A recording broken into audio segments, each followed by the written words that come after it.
Hello everyone, and welcome to episode 67 of Minifigure of the Week. In this week's episode, we're going to be talking about Zorii Bliss.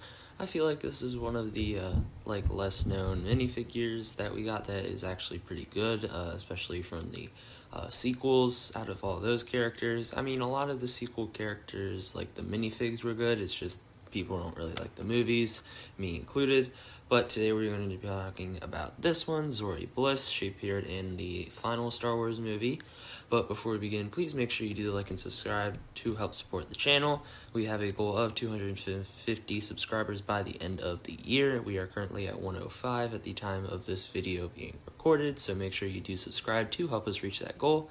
And all information gathered in this video is from Brick Economy. This is a great website to check out if you want to know the value of your set or minifigs now, or how much they could be worth in the future. So taking a look at the minifigure here, the only thing that really makes it unique is this helmet mold. It's nothing too crazy. It does get a lot unique in the back. It probably had a lot of effort into it, mainly because that's like the main part of this character, because we never really saw her face. And then as far as the rest of the character goes, we do have some nice printing. The gold on the maroon really matches nice, some more on the back. Only area I feel like this minifig lacks is like the red bottom part of the legs and the arms. I feel like LEGO could have done something to give it a little more detail and have a little more accuracy to all the other stuff we see in the film. So the name of our minifigure is Zorii Bliss, being in two sets releasing back in 2019. This minifig is retired, so value-wise, the current value is $7.37. The annual growth is 5.89%, and the future growth is 2.05%. So the two sets that Zorii Bliss was in were both different versions of the Resistance Y-Wing. We got a playset and a microfighter. This version is from the playset Y-Wing. It's not that bad of a Y-Wing, I just don't really like the design, coloration of it. I wish it still looked like the original trilogy Y-Wing, because I don't have one of those. We are rumored to get one in 2027 though. But as far as the sets we have, set 1 is the Resistance Y-Wing Microfighter with 86 pieces. Releasing back in 2020, it is retired and it had one minifigure, the Zorii Bliss. And then our other set here is the Resistance Y-Wing Starfighter with 578 pieces, releasing back in 2019.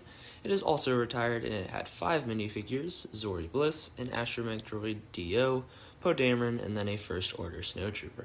So accuracy-wise for this minifig here, I think LEGO did pretty well here as far as the detailing and everything. The only thing I feel like they could have done better here is maybe done, if not dual molded legs, some sort of printing on the legs for boots, because there's all the nice printing down to about the knees and then it's just nothing.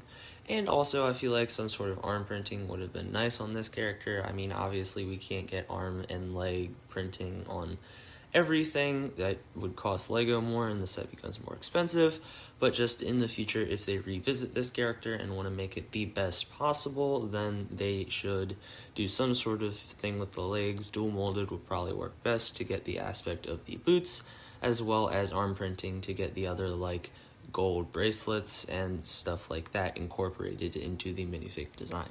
Rating-wise for this minifigure, it gets a 9 out of 10, not because it is bad or anything, but it's just kind of a meh minifig. There's nothing too special about it that makes it stand out compared to other minifigs. And like I said, if LEGO revisited this in the future, I feel like they definitely could make it better. Even though they could make it worse, they could definitely still make it better, add in arm leg printing, something to make it a little different, add some more detailing with all the stuff I explained on the last part. But like I said, for this minifigure, it does get a 9 out of 10. Well folks, that is it for episode 67 of Minifigure of the Week. I hope you enjoyed learning about Zorii Bliss. I feel like this minifig isn't talked about very much, and I honestly see why. It's not too special. The only unique thing about it is the helmet mold, which I feel like LEGO really nailed. But like I said, there's nothing too crazy here that makes it stand out from any other minifig. But like I said, please make sure you do like and subscribe if you enjoyed the video to help support the channel and help us reach our goal. I hope you enjoyed learning about Zorii Bliss. Enjoy the rest of your day and make sure you tune in for the next one.